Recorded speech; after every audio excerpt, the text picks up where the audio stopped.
Subscribe and share my channel Sudarsana. నమస్కారం. శ్రీదేవి భాగవతం కథలను తెలుసుకుందాం. శ్రీమాత్రే నమః. శ్రీ గురుభ్యో నమః. శ్రీమద్దేవి భాగవతము 7వ స్కందము. రాజగు రేవతుడు బ్రహ్మ దగ్గరకు వెళ్ళుట. ఆ స్వామి అంగీకారముతో రేవతి బలరాముల వివాహము. ఇక్ష్వాకు వంశవర్ణన. యవనాశ్వుని దక్షిణ కుక్షి నుండి మాంధాత జన్మించుట. కకుత్సుని ధర్మపత్ని గర్భమున మహాబలవంతుడగు అనేనా అను పేరుగల పుత్రుడు ఉదయించాడు.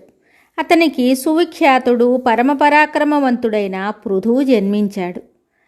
ఇతనిని సాక్షాత్తు విష్ణు భగవానుని అంశ అని చెప్తారు. భగవతి జగదంబ యొక్క చరణోపాసనయందు అతనికి అపారమైన శ్రద్ధ ఉంది. పృథువు యొక్క పుత్రుడు విశ్వరంధ్రి. ఆ విశ్వరంధ్రికి శ్రీమంతుడు రాజగు చంద్రుడు ఉదయించాడు. అతడా వంశమునకు ప్రవర్తకుడుగా ప్రసిద్ధి చెందెను. చంద్రుని యొక్క తేజస్సంపన్నుడు అపార పరాక్రమవంతుడైన పుత్రుని పేరు యవనాశ్వుడు. యవనాశ్వునకు పరమధార్మికుడగు శావంతుడు ఉత్పన్నమయ్యను. ఆ శావంతుడే శావంతి అను పేరుగల నగరమును నిర్మించెను.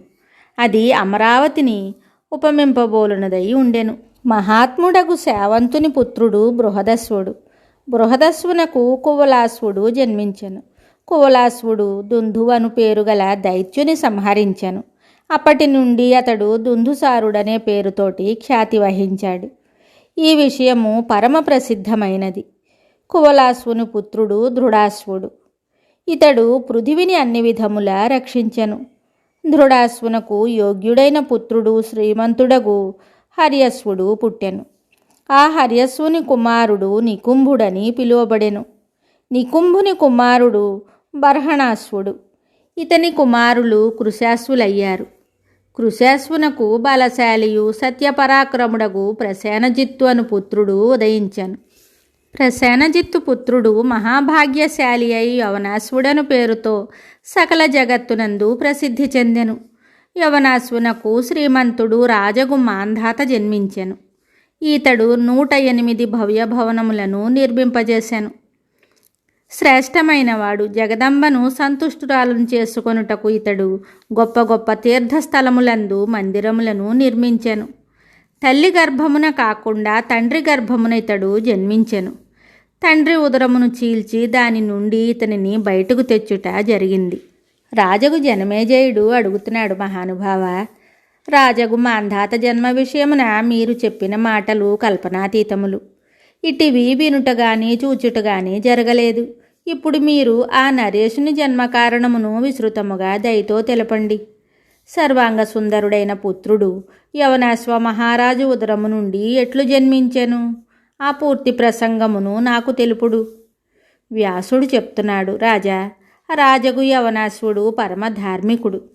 అతనికి 100 మంది భార్యలున్నారు. కానీ వారెవరికి సంతానం కలగలేదు.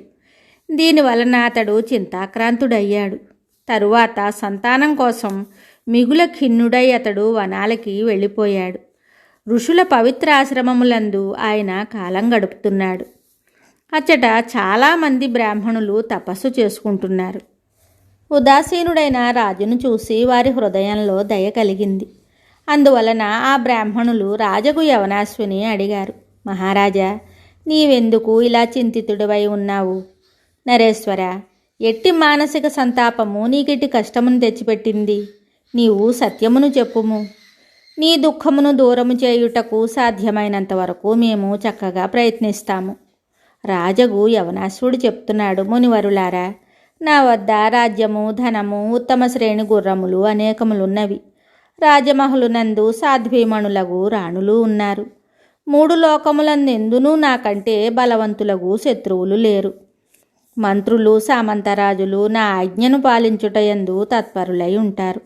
తాపసులారా, సంతానము లేదనడి ఒకే ఒక దుఃఖము నన్ను పీడిస్తూ ఉన్నది. ఇది తప్ప నాకింకా ఏ దుఃఖమునూ లేదు. తాపసులారా, మీరు అలుపెరగని పరిశ్రమ చేసి వేదముల శాస్త్రములందలి రహస్యములు ఎరిగితిరి. ఇప్పుడు సంతానమును కోరు నాకు మీకు తెలిసిన దానిని, సముచితమైన దానిని కృపాయత్త చిత్తులై తెలపండి. మునీంద్రులారా, నా ఈ కార్యమును సంపన్నము చేయుటకు మీరు ప్రయత్నించండి. వ్యాసుడు చెప్తున్నాడు. రాజా, మహారాజుకు యవనాశ్వని మాటలను విని ఆ బ్రాహ్మణుల మనస్సు కరుణతో నిండిపోయింది. వారు మిగుల జాగరూకతతో రాజుతో ఒక యజ్ఞాన్ని చేయించారు. దానిలో ప్రముఖ దైవము ఇంద్రుడుగా భావించబడెను. బ్రాహ్మణులు జలముతో నిండిన కలశమును ఒక దానిని అక్కడ పెట్టించారు. రాజునకు సంతానము కలుగవలననే ఉద్దేశ్యంతో వారు వైదిక మంత్రముల ద్వారా కలశమును అభిమంత్రించారు. రాజగు యవనాశ్వుడు రాత్రి మిగుల దప్పికతో ఉండెను. అతడు ఆ యజ్ఞశాలకు వెళ్ళెను. బ్రాహ్మణులందరూ నిద్రించి ఉండుటను చూశాడు. నీరు ఎక్కడనూ కనిపించలేదు. అప్పుడు దప్పికతో ఆ అభిమంత్రించిన జలముని అతడు త్రాగెను. బ్రాహ్మణులు శాస్త్రోక్తముగా మంత్రములతో సంస్కరించి ఆ జలమును రాణి కొరకు ఉంచి ఉన్నారు. రాజేంద్ర, అజ్ఞానవశమున ఆ జలము రాజు ఉదరమున ప్రవేశించెను. ప్రాతకాలమున బ్రాహ్మణులు లేచి చూడగా ఆ పాత్రయందు జలము లేకుండెను. వారు సందేహాస్పదులై ఈ జలమును ఎవరు త్రాగారు అని వారు రాజును అడిగారు. రాజే జలమును త్రాగెనని తెలుసుకొని బ్రాహ్మణులు దైవము అన్నింటికంటే బలీయమైనదని తెలుసుకున్నారు. తరువాత యజ్ఞమున పూర్ణాహుతినిచ్చి ఆ మునిగణములు తమ గృహములకు వెళ్ళిపోయారు.